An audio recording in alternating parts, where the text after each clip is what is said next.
الصلاة والسلام على أشرف الأنبياء والمرسلين وعلى آله وأصحابه وأتباعه أجمعين، أما بعد.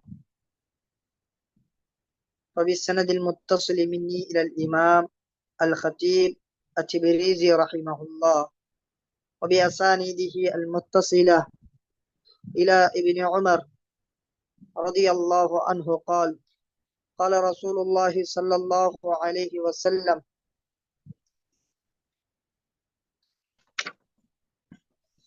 إلى أبي هريرة رضي الله عنه قال: قال رسول الله صلى الله عليه وسلم: الإيمان بضع وسبعون شعبة، فأفضلها قول لا إله إلا الله، وأدناها إماتة العذى عن الطريق، والحياء شعبة من الإيمان. متفق عليه.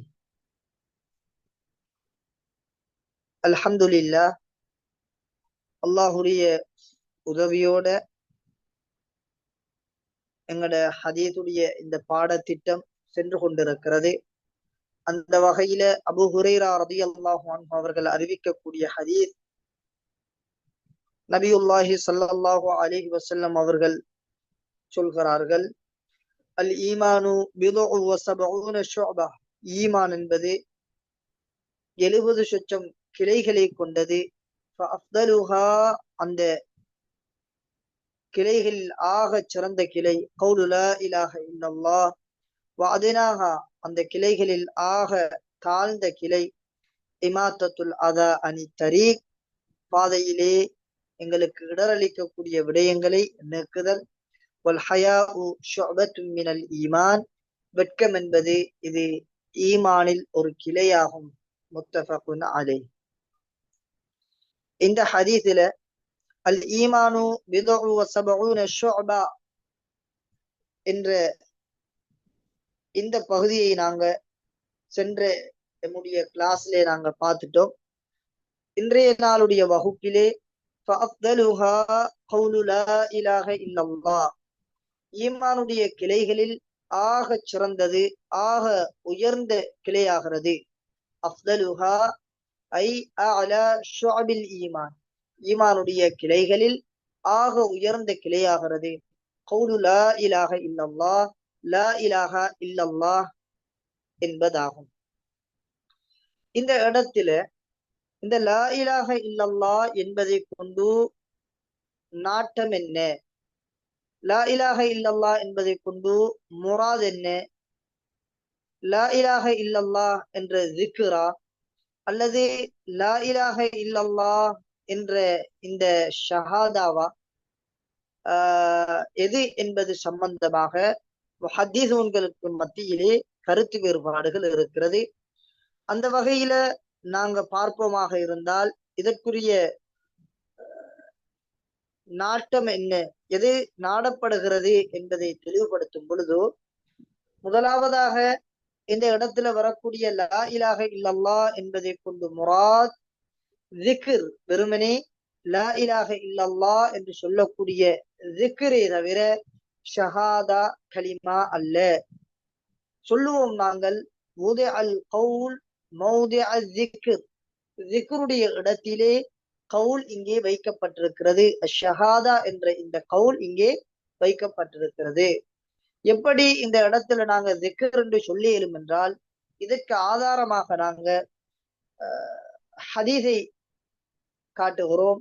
அஃதலு ஸிக்ர் லா இலாஹ இல்லல்லாஹ் என்ற ஹதீஸ் வருகிறது. எனவே இந்த இடத்திலே ஷஹாதா என்பது நோக்கம் அல்ல, ஸிக்ர் தான் நோக்கம். ஷஹாதா என்பது இது அஸ்லுல் ஈமான், ஈமானுடைய அசல் தான் ஷஹாதா, அது ஷுஅபுல் ஈமான், ஈமானுடைய கிளையாக வராது என்பதாக முதலாவதாக நாங்கள் இதற்கு விடை சொல்லுவோம். எனவே இந்த லா இலாஹ இல்லல்லாஹ் என்பதை கொண்டு நாட்டம் முதலாவது ஸிக்ர், லா அல் கௌல். இரண்டாவதாக சொல்லுவோம், இந்த இடத்திலே லா இலாஹ இல்லல்லாஹ் என்பதை கொண்டு இரண்டாவது கருத்து, இங்கே ஷஹாதா தான் நாடப்படுகிறது, அஷ்ஷஹாதா பித்தௌஹீத் நாடப்படுகிறது.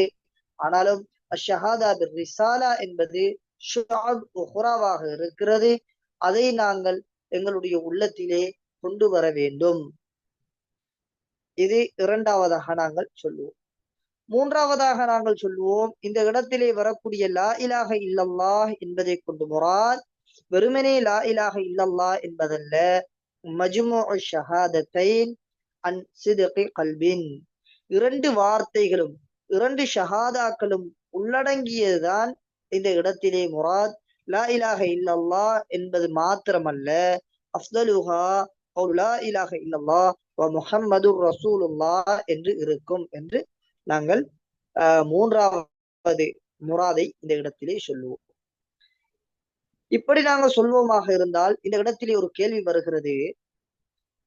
இந்த லா இலாஹ இல்லல்லாஹ் என்பதை கொண்டு நாட்டம் லா இலாஹ இல்லல்லாஹ் முஹம்மதுர் ரசூலுல்லாஹ் மஜ்முஉ ஷஹாதத்தைன் என்றிருந்தால், ஏன் நபியுல்லாஹி ஸல்லல்லாஹு அலைஹி வஸல்லம் அவர்கள் வெறுமனே லா இலாஹ இல்லல்லாஹ் என்று மாத்திரம் சொல்லியிருக்கிறார்கள், முஹம்மதுர் ரசூலுல்லாஹ் என்ற வார்த்தையை நபி அவர்கள் சொல்ல இல்லை, அதையும் இதனோட இணைத்திருக்கலாமே என்ற ஒரு கேள்வி எங்களுக்கு எழலாம்.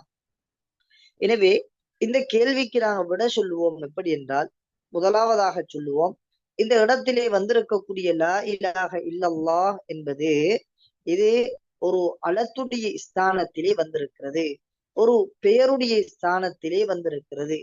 வெறுமனே லா இலாஹ இல்லல்லாஹ் என்பதை கொண்டு முராத் லா இலாஹ இல்லல்லாஹ் என்பதில்ல, லா இலாஹ இல்லல்லாஹ் முஹம்மதுர் ரசூலுல்லாஹ் என்ற கலிமா தான் இங்கே முராத். இந்த கலிமா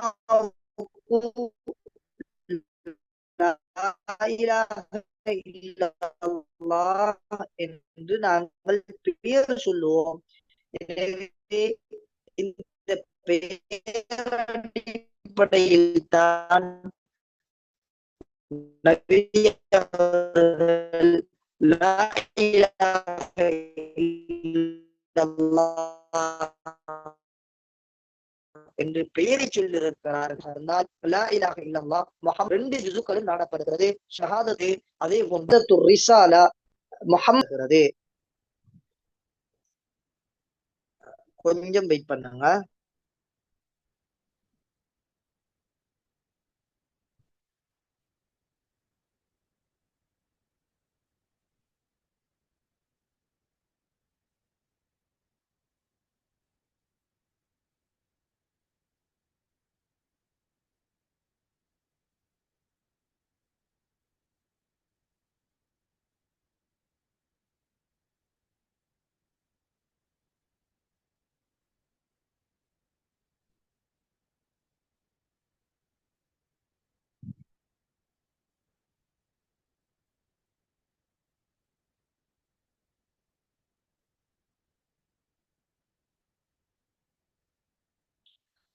ஓகே இன்ஷா அல்லாஹ். எனவே இந்த இடத்திலே லா இலாஹ இல்லல்லாஹ் முஹம்மதுர் ரசூலுல்லாஹ் என்பதுதான் முராத். நபி அவர்கள் இது அலத்துடைய இந்த கலிமாவுக்குரிய அலமாக பேராக இருப்பதினால் நபி அவர்கள் லா இலாஹ இல்லல்லாஹ் என்று சொல்லியிருக்கிறார்கள், முஹம்மதுர் ரசூலுல்லாஹ் என்பதை சொல்லவில்லை என்று நாங்கள் சொல்லுவோம். இது முதலாவது விடை. இரண்டாவதாக சொல்லுவோம், ஏன் நபி அவர்கள் ஒரு ஷஹாதாவை சொன்னார்கள், ஷஹாதத்து தௌஹீதை சொன்னார்கள், ஷஹாதத்து ரிசாலாவை சொல்லவில்லை, லா இலாஹ இல்லல்லாஹ் என்று மாத்திரம் சொன்னார்கள், முஹம்மதுர் ரசூலுல்லாஹ் என்று சொல்லவில்லை என்றால் நாங்கள் இதற்கு விடை சொல்லுவோம். எப்படி என்றால், லா இலாஹ இல்லல்லாஹ் என்றாலே அடுத்ததாக வரக்கூடிய முஹம்மதுர் ரசூலுல்லாஹ் என்பது இது மஷ்ஹூரா மஸ்கூரா ஃபி அக்ஸரிர் ரிவாயாத், அதிகமான ரிவாயத்துகள் எங்களுக்கு தெரிஞ்ச ஒரு விஷயம். வெறுமனே லா இலாஹ இல்லல்லாஹ் என்பதை கொண்டு எங்களுடைய ஈமான் என்பது அது பலமாக ஆகாது.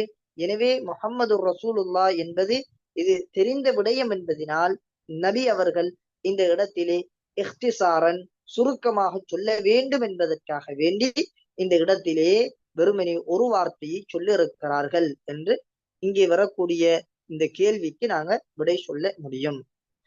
அதே போன்று அடுத்தது வஅத்னாஹா இமாத்தத்துல் அதா அனி தரீக்.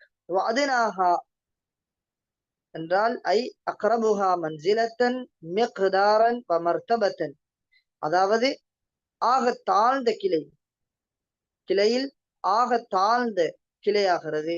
இமாத்தத்துல் அதா அனி தரீக், இமாத்தா இசாரா என்ற கருத்து. இமாத்தத்துல் அதா நோவினை தரக்கூடிய விடயத்தை நாங்கள் தடுக்க வேண்டும். அனி தரீக் பாதையை விட்டும் தடுக்க வேண்டும். அல் அதா என்பது இது என்ற வார்த்தைக்குரிய ஒரு பெயர் தான் இது. இஸ்மும் பிமா யுதி பிஹி, எதை கொண்டு ஒரு மனிதன் நோவினை செய்யப்படுவானோ அந்த அந்த விடயத்துடைய பெயர் தான் இது. உதாரணமாக ஷவுகா முள்ள நாங்க கொண்டு வரையிலும், அதே போன்று ஹஜர கொண்டு வரையிலும், கதர் அல் அக்தார் அல் அஷ்யா அல் அக்தார் இவைகளை நாங்கள் கொண்டு வர முடியும். எனவே எதன் மூலமாக ஒரு மனிதன் நோவினைப்படுவானோ அவை அனைத்தையும் நாங்கள் இந்த இடத்திலே பார்க்க முடியும். மக்களுக்கு நோவினை கொடுக்கக்கூடிய எதுவாக இருந்தாலும் சரியே நாங்கள் அதனை தடுக்க வேண்டும், அதனை ஒதுக்க வேண்டும். இன்றைய எங்களுடைய காலகட்டத்தை பார்ப்போமாக இருந்தால் உண்மையிலே பாதையில செல்லக்கூடியவர்களுக்கு நாங்க தான் நோவினை கொடுக்கிறோம். பாதையில குப்பைகளை கொட்டுகிறோம். அதே போன்று இன்னொரு அண்ணே ஏராளமான விடயங்களை பாதையில நாங்க போகக்கூடியவர்களுக்கு இடையூறு கொடுக்கிறோம். எனவே நாங்கள் முதிகளாக இருக்கக்கூடாது. அவற்றை நாங்கள் இசாலா செய்யக்கூடியவர்களாக, முசீல்களாக நாங்க ஒவ்வொருத்தரும் இருக்க வேண்டும். நபியுல்லாஹி ஸல்லல்லாஹு அலைஹி வஸல்லம் அவர்கள் ஹதீஸிலே வருகிறது, நபி அவர்கள் சொன்னார்கள், ரஅய்து ரஜுலன் ஃபில் ஜன்னah, சுவர்க்கத்திலே ஒரு மனிதரை நான் பார்த்தேன். அவர் இது யாரு தெரியுமா? கான யமுர்ரு அல தரீக், அவர் பாதையிலே சென்று கொண்டிருக்கக்கூடிய நேரத்தில் ஃபவஜத உஸ்ன ஷஜரா, மரத்துடைய கிளையை அவர் பெற்றுக் கொள்கிறார். மாயிலன் இல தரீக், அது பாதையுடன் சேர்ந்த வண்ணம் சாய்ந்த வண்ணம் இருக்கிறது. எனவே இந்த கிளையை அவர் வெட்டுகிறார், இதனை தரிக்கிறார். என்ன நோக்கம்? மக்கள் இலகுவாக செல்ல வேண்டும், இது மக்களுக்கு நோவினை கொடுக்கிறது என்ற அந்த நன்னோக்கத்திலே அதனை அந்த கிளையை அவர் அந்த மரத்தை விட்டும் வெட்டுகிறார். அல்லாஹ் அவரை சுவர்க்கத்திலே நுழைவித்து விட்டார். பிசபபி இமாத்தத்தில் அவருடைய இந்த காரணத்தை வைத்து அவர் பாதையை விட்டும் இந்த நோவினை தரக்கூடிய பொருளை அகற்றியதன் காரணத்தினால் அல்லாஹ் அவரை சுவர்க்கத்திலே நுழைவித்து விட்டான் என்பதாக நபியுல்லாஹி ஸல்லல்லாஹு அலைஹி வஸல்லம் அவர்கள் சொன்னார்கள். எனவே நாங்களும் இந்த பண்பாடுகளை பழக்க வழக்கங்களை எங்களோட வாழ்க்கையில பழகிக் கொள்ள வேண்டும். அதே போன்று அடுத்ததாக அல் ஹயாஉ ஷுஅபத்துன் மினல் ஈமான்.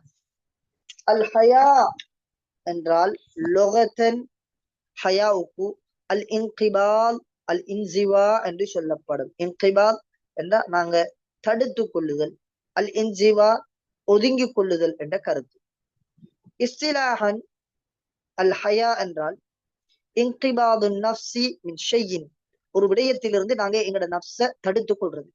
வதர்குஹு, அந்த விடயத்தை நாங்க விடுறது. ஹதரன் அனில் லௌமி ஃபீஹி, அதை செய்தால் அதுல எங்களுக்கு பழிப்புக்கள் கேவலம் உருவாகிவிடும். எனவே அதை பயந்து நாங்கள் என்ன செய்வது? அந்த விடயத்தை செய்யாமல் விடுவது. இதுக்குத்தான் நாங்க ஹயா என்று சொல்லுவோம். அல்லாமா இப்னு ஹஜர் ரஹிமஹுல்லா சொல்லுகிறார்கள், அல் ஹயாஉ குல்குன் யபஅஸு ஸாஹிபஹு அலா இஜ்தினாபில் கபீஹ். ஹயா என்பது இது ஒரு குணம், குலுகுன் இது ஒரு பண்பு. யபஅஸு ஸாஹிபஹு, இந்த ஹயாவுக்கு சொந்தக்காரரை யாரு விற்கப்படுகிறாரோ அவரை இது தூண்டும். அலா இஜ்தினாபில் கபீஹ், அசிங்கமான விடயங்களை தவிர்ந்திருப்பதற்கு அது அவரை தூண்டும். வயம்னஉ மினத் தக்ஸீர் ஃபி ஹக்கி ஸில் ஹக், யாரு உரிமையுடையவரோ அவருடைய உரிமையின் விடயத்தில் நாங்கள் தரக்குறைச்சல் செய்வதை இது தடுக்கும் என்பதாக அல்லாமா இப்னு ஹஜர் ரஹிமஹுல்லா அவர்கள் சொல்லி காட்டுகிறார்கள். அதே போன்று அடுத்த ஒரு கேள்வி, ஏன் ஹயாவுக்கு ஹயா என்ற பெயர் வந்து? வெட்கத்துக்கு அரபியில நாங்க ஹயா என்று சொல்லுவோம். உண்மையிலேயே ஹயா என்ற வார்த்தையை பார்ப்போமாக இருந்தால் உயிரோட்டத்துக்கு செல்லக்கூடிய ஒரு வார்த்தை தான் இந்த ஹயா என்பது. எனவே ஏன் இந்த ஹயாவை நாங்க இதுக்கு ஹயா என்று சொல்கிறோம் என்ற இந்த கேள்விக்கு நாங்கள் விடையை பார்ப்போமாக இருந்தால், அல் ஹயா என்ற வார்த்தை என்பது இது மஹூதும் மினல் ஹயாத், ஹயாத் என்ற வார்த்தையிலிருந்து எடுக்கப்பட்டதுதான் இது. எனவேதான் மலைக்கு ஹயா என்று சொல்லுவார்கள். ஹயாத் என்ற வார்த்தையிலிருந்து தான் அல் ஹயா எடுக்கப்பட்டது. மலைக்கு ஹயா என்று சொல்லுவார்கள். ஏன் ஹயா என்று சொல்கிறது என்றால், அந்த மலையை கொண்டுதான் பூமியுடைய உயிர் தங்கி இருக்கிறது. பூமி உயிர் பெறுவதாக இருந்தால், தாவரங்கள் முளைத்து கால்நடைகள் இந்த பூமியிலே வாழ்வதாக இருந்தால் அங்கே மழை தேவைப்படுகிறது. எவ்வாறு மழையின் மூலமாக பூமி, வறண்ட பூமி உயிர் பெறுகிறதோ அதே போன்றுதான் வெட்கத்தின் மூலமாக எம்முடைய உள்ளங்கள் உயிரோட்டம் அடைகிறது என்று உலமாக்கள் சொல்லுகிறார்கள். எனவே இதன் காரணத்தினால் தான் ஹயாத் என்ற வார்த்தையிலிருந்து வந்ததுதான் ஹயா. இந்த ஹயா என்பது எப்படி ஹயாத் உயிரோட்டத்தை உருவாக்குமோ அதே போன்றுதான் இந்த ஹயா என்பதும் உள்ளத்திற்கு ஒரு உயிரோட்டமாக இருக்கிறது. எனவேதான் இதற்கு ஹயா என்று சொல்லப்படும். அடுத்த கேள்வி, அல் ஹயா என்ற ஒரு வார்த்தை இருக்கிறது, அல் இஸ்திஹ்யா என்ற ஒரு வார்த்தை இருக்கிறது. அல்லாஹ் குர்ஆனில் சொல்லுகிறான், ஃபஜாஅத் இஹ்தாஹுமா தம்ஷி அலா இஸ்திஹ்யா قالت إن أبي يدعوك ليجزيك أجر ما شقيت لنا என்று சொல்கிறான். எனவே ஹயா என்றால் என்ன, இஸ்திஹ்யா என்றால் என்ன? சுருக்கமாக சொல்ல போனால் அல் ஹயா அல் இஸ்திஹ்யா ரெண்டுடைய கருத்துமே ஒன்றுதான். என்றாலும் சின்னதொரு வித்தியாசம் இருக்கிறது. அல் ஹயா என்று நாங்கள் எதுக்கு சொல்லுவோம்டா, அந்த சிஃபத்துக்கு, அந்த தன்மைக்கு நாங்க சொல்லக்கூடிய பேர் தான் ஹயா. இஸ்திஹ்யா என்று எப்ப சொல்லுவோம் என்றால், அந்த தன்மைக்கு சொந்தக்காரர் யாரோ அவருடைய செயலுக்கு இஸ்திஹ்யா என்று சொல்லுவோம். எனவே அதனுடைய அந்த தன்மையை சொல்வதாக இருந்தால் ஹயா என்று பாவிப்போம். அந்த தன்மைக்கு சொந்தக்காரர் எது அவருடைய வாழ்வியலில் வெளியாகிறதோ அந்த செயலை சொல்லும் பொழுது இஸ்திஹ்யா என்று சொல்லுவோம். இஸ்திஹ்யா என்பது ஹயா என்ற வார்த்தையை விட ஒரு அஷத்தான வார்த்தையாக இருக்கிறது. அடுத்தது, ஹயாவை பொறுத்தவரை ஹயா எங்கிருந்து உருவாகிறது, இந்த வெட்கம் என்பது எங்கிருந்து உருவாகிறது என்ற கண்ணோட்டத்தில் நாங்கள் பார்ப்போமாக இருந்தால் இரண்டு விதமாக இதனை பிரிக்க முடியும். ஒன்று ஹயாஉன் ஃபித்ரியும், இரண்டாவது ஹயாஉன் முக்தசபுன். ஹயாஉன் ஃபித்ரியும் என்றா இது எங்களிலே இயல்பாக இருக்கக்கூடிய ஒரு வெட்கம். வஹுவல்லதி யூலது மஅல் இன்சான், மனிதன் பிறக்கும் பொழுதே முத்தஸவ்விதன் பிஹி, அவன் அந்த வெட்கத்தோடே பிறக்கிறான். ஒரு மனிதன் உலகத்திலே பிறக்கும் பொழுது அந்த ஹயா ஃபித்ரி, இந்த வெட்கத்தோடே இவன் பிறக்கிறான். இதற்கு உதாரணமாக நாங்க பார்க்கலும், சின்ன பிள்ளைகளாக இருந்தாலும் அவர்களுடைய ஆடைகள் விலகி அவர்களுடைய ஔரத்துக்கள் வெளிவரக்கூடிய அந்த நேரத்தில் அவர்கள் வெட்கப்படுவார்கள். இந்த வெட்கத்துக்கு நாங்க சொல்லுவோம் இது அல் ஹயா உல் ஃபித்ரி. இது அல்லாஹ் பொதுவாக தன்னுடைய அடியார்களுக்கு ஒரு கொடையாக கொடுத்தது இந்த அல் ஹயா உல் ஃபித்ரி. இரண்டாவது சொல்லுவோம் அல் கிஸ்மு தானி ஹயா உன் முக்தசப், சம்பாதிக்கப்பட்ட ஒரு ஹயா. ஒவ்வொல்லதி யக்தசிபுஹு அல் முஸ்லிம் மின் தீனிஹி, ஒரு முஸ்லிம் தன்னுடைய மார்க்கத்திலிருந்து எடுத்துக்கொண்ட ஒரு ஹயா, இதுதான் இரண்டாவது ஹயா. இந்த ஹயா என்பது அந்த மனிதன் ஒரு செயலை செய்கிறான், அந்த செயல் மார்க்கத்தில் ஒரு இழிவான செயலாக இருக்கிறது என்றால் இந்த ஹயா அவனை தடுக்கும். என்ன காரணம்? அல்லாஹ் தன்னை பார்த்து கொண்டிருக்கிறான், அல்லாஹ் தடுத்ததை நான் செய்கின்றேனே, அல்லாஹ் ஏவியதை நான் செய்யவில்லையே என்ற அந்த உணர்வு அவனுக்கு உருவாகி அவன் அதனை தவிர்ந்து கொள்ளுவான். எனவே இதற்கு சொல்லுவோம் ஹயா உன் முக்தசபுன் என்று சொல்லுவோம். எனவே ஹயாவுடைய மஹல்லை ஒப்பிட்டு பார்க்கும் பொழுது இரண்டு விதமாக பிரிப்போம். ஒன்று ஹயா உன் ஃபித்ரி, அடுத்தது ஹயா உன் முக்தசப். அதே போன்று ஹயாவுடன் தொடர்பு படக்கூடிய விடயங்களை ஒப்பிட்டு பார்க்கும் பொழுது ஹயாவை மூன்று வகையாக எங்களுக்கு பிரிக்க முடியும்.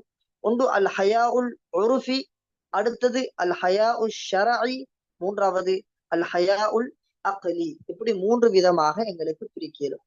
இமாம் ராஜி ரஹிமஹுல்லா அவர்கள் சொல்லுகிறார்கள், அல் ஹயாஉ இன்கிபாதுன் நஃப்ஸி அனில் கபீஹ். ஹயா என்பது என்ன தெரியுமா? இன்கிபாதுன் நஃப்ஸ், தன்னை நாங்க கட்டுப்படுத்திக் கொள்வது, அனில் கபீஹ், கெட்ட விடயங்கள், அசிங்கமான விடயங்களை விட்டு எங்களை நாங்கள் ஒதுக்கிக் கொள்ளுங்கள். ஏன்?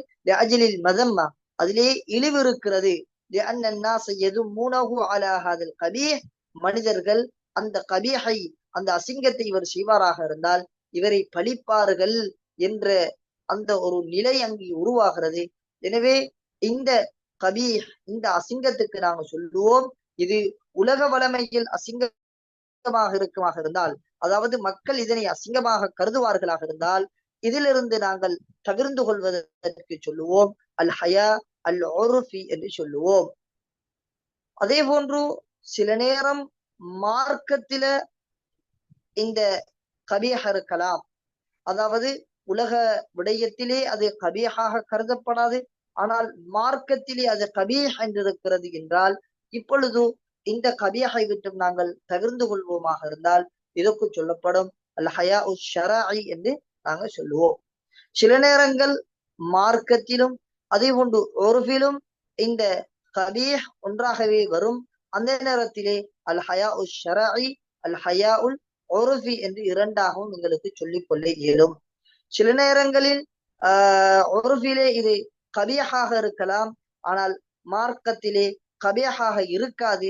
இப்படியானதற்கு நாங்கள் ஹயா உல் உர்ஃபி என்று சொல்லுவோம், இதை ஹயா ஷரஇ என்று சொல்ல மாட்டோம்.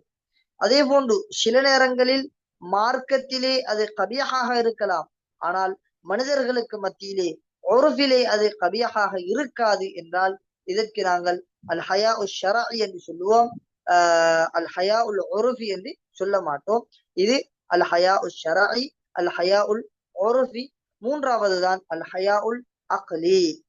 இந்த அல் ஹயா உல் அக்லி என்பது இதுக்கு நாங்கள் சொல்லுவோம், இது யாரெல்லாம் புத்திஜீவர்களாக இருக்கிறார்களோ அவர்களிடம் எது கபீஹோ அதற்கு நாங்கள் சொல்லுவோம், அந்த கபீஹில் இருந்து நாங்கள் ஒதுங்கியிருப்போமாக இருந்தால் அதுக்கு சொல்லுவோம் அல் ஹயா உல் அக்லி என்று சொல்லுவோம்.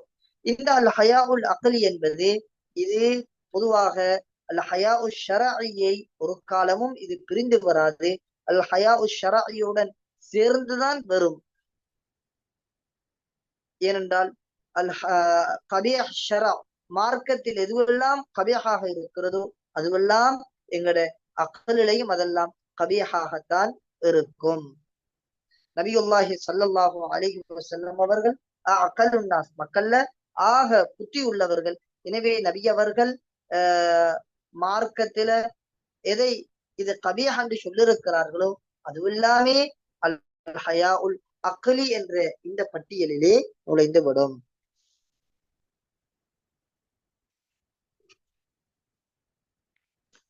அடுத்ததாக இமாம் ஜுனைத் அல் பக்தாதி ரஹிமஹுல்லா சொல்லுகிறார்கள், ஹயா என்றால் என்ன தெரியுமா? ஹயா இதனுடைய கருத்து, நாங்க அல்லாஹுடைய அருட்கொடைகளை நாங்கள் பார்ப்பது, ருஅயத்து ஆலா இல்லா, அல்லாஹ்வுடைய அருட்கொடைகளை பார்ப்பது. அதே போன்று வருஅயத்து தக்ஸீராத்தின் நஃப்ஸ், எங்களோட உள்ளம் நாங்க அல்லாஹுடைய அருட்கொடைகளை அனுபவித்து விட்டு அவனுக்கு நன்றி செலுத்தக்கூடிய விடயத்திலே தரக்குறைச்சல் செய்கிறோம் என்பதையும் நாங்கள் உற்று நோக்குவது. அதாவது அல்லாஹுடைய அருட்கொடைகளை பார்த்து நாங்கள் எங்களை பார்க்கிறோம், இதற்கு நான் தரக்குறைவாக நடந்து கொள்கிறேன், அல்லாஹுக்கு நன்றி செலுத்தும் விடயத்தில் நான் பொடுபோக்கு செய்கிறேன் என்ற ஒரு உணர்வு வந்து எம்முடைய உள்ளத்திலே இப்படியான ஒரு உணர்வு உருவாகமாக இருந்தால் இமாம் ஜுனைத் அல் பக்தாதி ரஹிமஹுல்லா சொல்லுகிறார்கள், இந்த கைஃபியா, இந்த முறை இருக்கிறதே இதுக்கு பேர்தான் ஹயா என்று சொல்லப்படும் என்று சொல்கிறார்கள். அதே போன்று ஹயா என்ற வார்த்தை இன்னொரு ஹதீதுகளிலே வந்திருக்கிறது. நபியுல்லாஹி ஸல்லல்லாஹு அலைஹி வஸல்லம் அவர்கள் அந்த ஹதீதுகளிலே அல் ஹயா உஷ் ஷரஇ சம்பந்தமாக தெளிவாக சொல்லியிருக்கிறார்கள். இப்னு மஸ்ஊத் ரலியல்லாஹு அன்ஹு அவர்களுடைய ரிவாயத், நபி அவர்கள் சொன்னார்கள் சஹாபாக்களை பார்த்து, இஸ்தஹியூ மினல்லாஹி ஹக்கல் ஹயா, அல்லாஹுக்கு நீங்கள் உண்மையாக வெட்கப்பட்டு கொள்ளுங்கள் என்று சொன்னபோது காலு, சஹாபாக்கள் சொன்னார்கள், இன்னா லனஸ்தஹி மினல்லாஹி ஹக்கல் ஹயாஇ யா ரசூலல்லாஹ் வல்ஹம்துலில்லாஹ், அல்லாஹ்வின் தூதரே அல்ஹம்துலில்லாஹ், நாங்கள் அல்லாஹ்வுடன் வெட்கப்பட்டுத்தானே நடக்கிறோம் என்று சொன்னபோது கால், நபி அவர்கள் சொன்னார்கள், லைஸ தாலிக், அவ்வாறல்ல, வலக்கின்னல் இஸ்தஹியா மினல்லாஹி ஹக்கல் ஹயாஇ ஐ யஹ்ஃபதர் ரஅஸ வமா ஹவா. ஒரு மனிதன் அல்லாஹ்விடம் வெட்கப்படுவது என்ன தெரியுமா? தன்னுடைய தலை தன்னுடைய தலையை சூழ உள்ள பகுதிகளை அவன் மறைத்துக் கொள்வதாகும். அதே போன்று தன்னுடைய வயிறு ஹலாலை விட்டும் தன்னுடைய வயிறை அவன் பாதுகாக்க வேண்டும். அந்த வயிற்றை சூழ உள்ள பகுதிகளை அவன் பாதுகாக்க வேண்டும். அதே போன்று வயற்குரல் மௌத்தாவல் பிலா, அவர் மரணித்து விடுவான், நாளை அவன் உக்கி போய் விடுவான் என்ற இந்த நிலையை அவன் ஞாபகம் செய்து கொள்ள வேண்டும். அதே போன்று ஆஹ்ராவை அவன் நாட வேண்டும். உலகத்துடைய ஆசாபாசங்களை அவன் விட்டுவிட வேண்டும். அதே போன்று உலகத்தை விட ஆஹிராவை அவன் மேலோங்கி பார்க்க வேண்டும். யாரெல்லாம் இவைகளை செய்வார்களோ அவர்தான் அல்லாஹ்விடமிருந்து உண்மையான வெட்கப்பட்டவர் என்பதாக நபியுல்லாஹி ஸல்லல்லாஹு அலைஹி வஸல்லம் அவர்கள் சொல்லி காட்டினார்கள். அதே போன்று அடுத்ததாக ஒரு பங்கு பிரிப்புங்களுக்கு பங்கு பிரிக்க முடியும். யாரிடமிருந்து நாங்க வெட்கப்படுறது, வெட்கப்படக்கூடியவர்கள் யாரிடமிருந்து நாங்கள் வெட்கப்படுவது என்பதை பார்க்கும் பொழுது 3 விதமாக எங்களுக்கு பிரிக்க முடியும். ஒன்று அல் ஹயாஉ மினல்லாஹ், அல்லாஹ்விடமிருந்து நாங்கள் வெட்கப்படுவது. இரண்டாவது அல் ஹயாஉ மினன் நாஸ், ஏனைய மக்களிடமிருந்து நாங்கள் வெட்கப்படுவது. மூன்றாவது அல் ஹயாஉ மினன் நஃப்ஸ், எங்களை பார்த்து நாங்களே வெட்கப்பட்டு கொள்வது. அல்லாஹ்விடமிருந்து நாங்கள் வெட்கப்படுவது என்பது இது அவனுடைய அவாமிர்களை எடுத்து நடக்கக்கூடிய விடயத்திலே எங்களுக்கு ஏற்பட்டிருக்கக்கூடிய அந்த பேராவல், அவன் தடுத்த விடயங்களை நாங்கள் தவிர்த்து கொள்வதிலே இருக்கக்கூடிய பேராவல், இதுக்குத்தான் அல் ஹயாஉ மினல்லாஹ் என்று சொல்லுவோம். நாங்கள் அதிலே தரக்குறைச்சல் செய்வோமாக இருந்தால் நாங்கள் வெட்கப்படுவோம். அல்லாஹுடைய நெருக்கம் எனக்கு கிடைக்காமல் போய்விடுமோ என்ற எண்ணம் எங்களுக்கு உருவாகி நாங்கள் வெட்கப்படுவோம். இந்த அல் ஹயாஉ மினல்லாஹ் என்பது யாருக்கு உண்டாகும் என்றால், யாரெல்லாம் அல்லாஹுடன் மிக நெருக்கமாக இருக்கிறார்களோ அவர்களுக்குத்தான் இவ்வாறான நிலைமை உருவாகும்.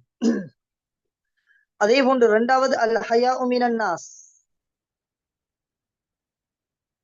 இந்த அல் ஹயாஉ மினன் நாஸ் என்பது இது மனிதனை பார்த்து வெட்கப்படக்கூடிய ஒரு விடயம்.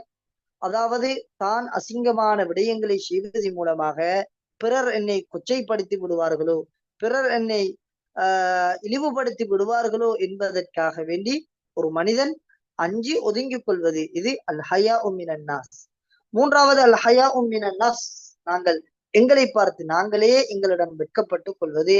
இது எப்ப வரும் என்றால், எப்பொழுது ஒரு மனிதன் தனக்குத்தானே கேள்வி கணக்கு கேட்டுக்கொள்வானோ, தனக்குத்தான் சுய விசாரணை செய்து கொள்வானோ, அவன் செய்தது தவறா அல்லது பிழையா என்பதை எப்பொழுது ஒரு மனிதன் தனக்குள் கேள்வி கேட்பானோ அப்பொழுதுதான் இந்த அல் ஹயாஉ மினன் நஃப்ஸ் என்ற நிலை உருவாகும்.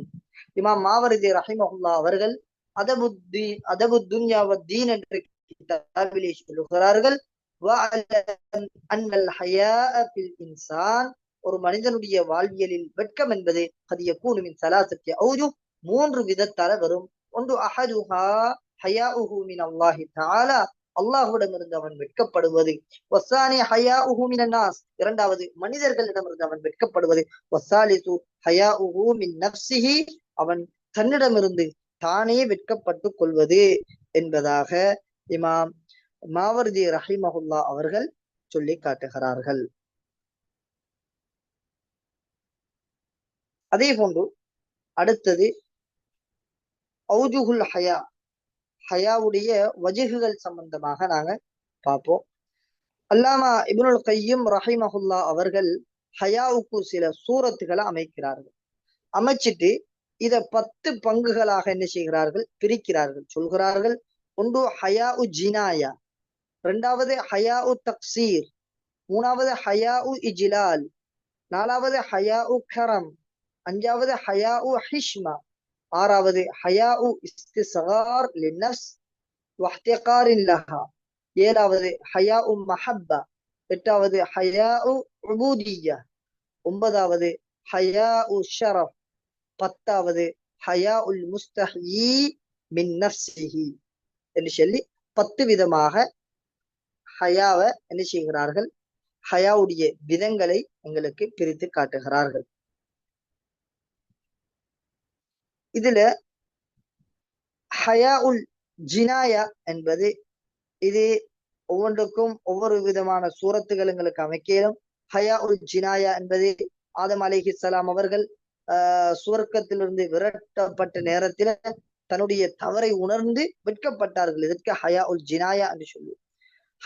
ஹயா உல் தக்சீர், கியாமத்துடைய நாளையிலே அல்லாஹுவை பார்த்து மலக்குமார்கள் சொல்லுவார்கள், சுபஹானக் மா அபதனாக ஹக்க இபாதி, யா அல்லாஹ் உன்னை நாங்கள் உண்மையான முறையிலே நாங்கள் எப்படி வழிபட வேண்டுமோ அப்படி வழிபடவில்லை என்பதாக சொல்வார்கள். இது ஹயா உல் தக்சீர். அதே போன்று ஹயா உல் இஜ்லால், இது ஒரு அடியான் தன்னுடைய இரட்சகனை பார்க்கும் பொழுது அவனுக்கு வரக்கூடிய ஒரு கண்ணியம் கலந்த வெட்கத்துக்கு நாங்கள் இவ்வாறு சொல்லுவோம். அதே போன்று ஹயா உல் கரம், இதுக்கு உதாரணமாக நபியுல்லாஹி ஸல்லல்லாஹு அலைஹி வஸல்லம் அவர்கள் ஸைனப் ரலியல்லாஹு அன்ஹா அவர்களுடைய வலிமாவுக்கு சஹாபாக்கள் சென்றிருந்தார்கள். அவர்கள் அங்கே நீண்ட நேரம் பேசி கதைத்துக் கொண்டிருந்ததினால் நபி அவர்கள் வெட்கப்பட்டார்கள். எவ்வாறு நீங்கள் போய்விடுங்கள் என்று எவ்வாறு சொல்வது என்பதற்கு நபி அவர்கள் வெட்கப்பட்டார்கள். இதற்கு சொல்லுவோம் ஹயா உல் கரம் என்று சொல்லுவோம். அதே போன்று ஹயா உல் ஹிஷ்மா, நாங்கள் வெட்கப்படக்கூடிய வெட்கம். அலி ரலியல்லாஹு அன்ஹு அவர்கள் ஹதீஸிலே வருகிறது, குந்து மஸ்ஸாஅன், இந்த மதியுடைய விடயமாக அலி ரலியல்லாஹு அன்ஹு அவர்கள் நபி அவர்களிடம் கேட்க வெட்கப்பட்டார்கள். ஏனென்றால் லிமகானி பினத்திஹி மின்ஹு, நபி அவர்களுடைய மகள் ஃபாத்திமா ரலியல்லாஹு அன்ஹா அவர்கள் அலி ரலியல்லாஹு அன்ஹு அவர்களுடைய மனைவியாக இருப்பதினால் இது சம்பந்தமாக நபி அவர்களிடம் கேட்பதற்கு வெட்கப்பட்டார்கள். அதே போன்று ஹயா உல் இஸ்திஹ்காரின் நஃப்ஸ் என்று சொல்லுவோம். இது ஒரு அடியான் தன்னுடைய இரட்சகனிடம் கேட்பதற்கு வெட்கப்படுவது. நான் கேட்கக்கூடியது ஒரு சிறிய விடயத்தை கேட்கிறேன், இதுவும் கூட இதுல ஒரு மனிதன் வெட்கப்படுவது. பிறரிடம் நாங்கள் ஒரு விடயத்தை கேட்கிறோம், அது சிறிய விடயம், இது கூட எங்களால செஞ்சு கொள்ள இயலாது என்று அவர் நினைப்பாரோ என்று சொல்லி நாங்க ஹயா உல் இஸ்திஹ்காரின் நஃப்ஸி, நாங்க எங்களை நாங்க என்ன செய்யறோம்னா அற்பமாக கருதி வெட்கப்படக்கூடிய ஒரு வெட்கம். அதே போன்று ஹயா உல் மஹப்பா, அன்பால வரக்கூடிய வெக்கம். இந்த அன்பால வரக்கூடிய வெக்கம் என்பது அது யார் மஹ்பூபாக இருக்கிறார்களோ அவர்களுக்கு மஹிபுடைய வெட்கம் சம்பந்தமாக அவர்கள் உடனே அறிந்து கொள்வார்கள். அதே போன்று அடுத்ததாக ஹயா உல் உபூதிய்யா, ஒரு மனிதன் அடிமைத்துவத்தால் பெறக்கூடிய வெக்கம். அதே போன்று ஹயா உல் ஷரஃபி வல் இஸ்ஸா, இது ஒரு மனிதன் தான் கொடுக்கக்கூடிய ஒரு கொடை, இது சிறந்ததாக இருக்கிறது என்றாலும் நான் இவருக்கு கொடுப்பதா, சில நேரங்கள் இப்படியான கட்டங்கள் எங்களுக்கும் உருவாகலாம். எனவே இந்த இடத்திலே வெட்கப்படக்கூடிய வெக்கத்துக்கு ஹயா உல் ஷரஃபி வல் இஸ்ஸா என்று சொல்லுவோம். அதே போன்று 10வது ஹயா உல் மர்இ மின் நஃப்ஸிஹி, மனிதன் தன்னிலிருந்து வெட்கப்படுவது. இதுதான் வெட்கத்திலே ஆக உயர்ந்த படித்தரமாக இருக்கிறது. ஒரு மனிதன் தன்னை தானே கேள்வி கணக்கு கேட்டு தன்னுடைய விடயத்திலே அவன் தன்னை அற்பமாக கருதி தன்னுடைய விடயத்திலே வெட்கப்படுவானாக இருந்தால் இதுதான் ஆக உயர்ந்த பரிபூரண வெட்கமாகும். ஒரு மனிதன் தன்னிலே வெட்கப்படுவானாக இருந்தால் இவன் ஏனைய விடயத்திலே வெட்கப்படுவதற்கு மிக பொருத்தமானவனாக ஆகிவிடுவான்.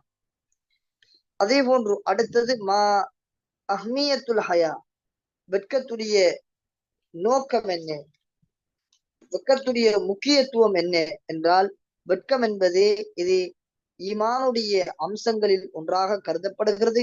இதனாலதான் நபி அவர்கள் சொன்னார்கள், அல் ஹயா ஹைருன் குல்லுஹு, வெட்கம் எல்லாமே அது ஹைரு தான், சிறந்ததுதான். அல் ஹயா லா யஅதி இல்லா பிஹைர், ஒரு மனிதன் வெட்கப்படுவானாக இருந்தால் அவனுடைய வாழ்வியலில் நலவான விடயங்கள் தான் வரும். நபியுல்லாஹி ஸல்லல்லாஹு அலைஹி வஸல்லம் அவர்களுடைய வெட்கம் சம்பந்தமாக சொல்லப்படுகிறது, கான அஷத்த ஹயாஅன் மினல் அத்ராஃபி ஹித்ரிஹா, ஒரு கன்னிப்பெண் தன்னுடைய அறையில் எந்த அளவுக்கு வெட்கப்படுவாளோ அதே போன்று நபி அவர்கள் அதிகம் வெட்கப்படக்கூடியவர்கள் என்பதாக ஹதீஸிலே வருகிறது. இந்த இடத்திலே ஒரு கேள்வி வருகிறது, நபியுல்லாஹி ஸல்லல்லாஹு அலைஹி வஸல்லம் அவர்கள் வெட்கத்தை இந்த இடத்தில் ஹதீஸிலே சுட்டி காட்டியிருக்கிறார்கள். எங்களுக்கு தெரியும் நபி அவர்கள் முதலாவது ஷுஅபுல் ஈமான், ஈமானுடைய கிளைகளில் ஆக உயர்ந்த கிளையை சொன்னார்கள். இரண்டாவதாக அதுனா ஷுஅபில் ஈமான், ஈமானுடைய கிளைகளில் ஆக தாழ்ந்த கிளையை சொன்னார்கள். இந்த இரண்டையும் சொல்வதன் மூலமாக அதற்கு மத்தியத்தில் இருக்கக்கூடிய அத்துணை விடயங்களும் உள்ளே உட்புகுத்தப்படுகிறது. அப்படி இருக்க நபி அவர்கள் ஏன் ஹயா வெட்கத்தை தஹ்சீஸ் குறிப்பாக சொன்னார்கள்? உள்ளே வந்து விட்டதே, அப்படி இருக்க ஏன் சொன்னார்கள் என்றால் இதற்கு நாங்கள் சொல்லுவோம், நபி அவர்கள் இந்த இடத்திலே ஹயாவை குறிப்பிட்டு சொன்னதற்குரிய நோக்கம் என்னவென்றால், யாரேனும் விளங்கக்கூடியவர் நினைத்து விடுவார் வெட்கம் என்பது இது மினல் உமூரில் ஃபித்ரியா, இது ஒரு மனிதனுடைய இயற்கை சார்ந்த விடயம், இந்த வெட்கம் என்பது இது ஈமானுடன் தொடர்பு பட்டதல்ல என்று நினைத்து விடுவாரோ என்பதற்காகத்தான் நபி அவர்கள் இந்த இடத்திலே ஹயா சம்பந்தமாக ஹாஸாக சொன்னார்கள். இரண்டாவதாக சொல்லுவோம், நபி அவர்கள் ஏன் ஹயாவை ஹாஸாக சொன்னார்கள் தெரியுமா? ஈமானுடைய கிளைகளில் ஹயா என்பது ஒரு கிளை, ஆனால் இந்த கிளை என்பது இது இன்னும் ஏராளமான கிளைகளை உள்வாங்கிக் கொண்டிருக்கிறது. எனவேதான் நபி அவர்கள் இந்த இடத்திலே ஹயாவை மிக குறிப்பாக ஆக்கி சொன்னார்கள் என்று இந்த இடத்திலே நாங்கள் சொல்லுவோம். அதே போன்று இந்த ஹதீஸிலே இருந்து இறுதியாக ஹதீஸ், இந்த ஹதீஸிலிருந்து நாங்கள் எடுக்கக்கூடிய இஸ்திம்பாத்துகள் என்ன, எடுக்கக்கூடிய விடயங்கள் என்ன என்பதை நாங்கள் பார்ப்போமாக இருந்தால், இந்த ஹதீஸிலே முதலாவது அல்லாஹுடைய ஃபதுல், அல்லாஹுடைய ஃபதுல் என்பது எவ்வளவு விசாலம் என்பதை எங்களுக்கு காட்டுகிறது. அல்லாஹ் அருள் பாலிப்பவன் என்பது இந்த ஹதீஸின் மூலமாக எங்களுக்கு தெளிவாகிறது. ஈமானை அல்லாஹ் தந்துவிட்டு அந்த ஈமானை பல கிளைகளாக ஆக்கி வைத்திருக்கிறான். எந்த மனிதன் எந்த கிளையை தன்னுடைய வாழ்வியலில் நடைமுறைப்படுத்துவானோ அதன் மூலமாக அவனுடைய ஈமான் அதிகரிக்கிறது, அவனுடைய நன்மைகள் அது அளப்பரியதாக மாறுகிறது என்பது இந்த ஹதீஸின் மூலமாக எங்களுக்கு கிடைக்கிறது. அதே போன்று அடுத்ததாக இந்த ஹதீஸிலே ஒரு மனிதன் எதன்பால் விரைய வேண்டும் என்பது சொல்லி காட்டப்படுகிறது. அது அல் ஈமானு பில்லாஹ் அஃதலாக இருக்கிறது. எனவே ஒரு மனிதன் தன்னுடைய ஈமானின் பால் விரைவது ஆக மிக முக்கியம் என்பதை எங்களுக்கு காட்டுகிறது.